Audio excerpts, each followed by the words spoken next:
Here's a video of the 3D lunge matrix. There are 8 positions: forward or anterior, anterior lateral, lateral, posterior lateral, backward or posterior, posterior medial, medial, and anterior medial.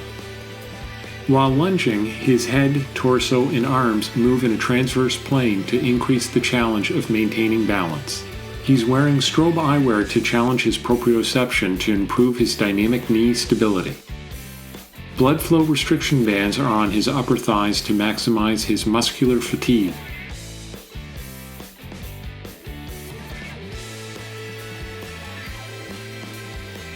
He has to make rapid adjustments to maintain balance when his moving leg makes contact with the ground.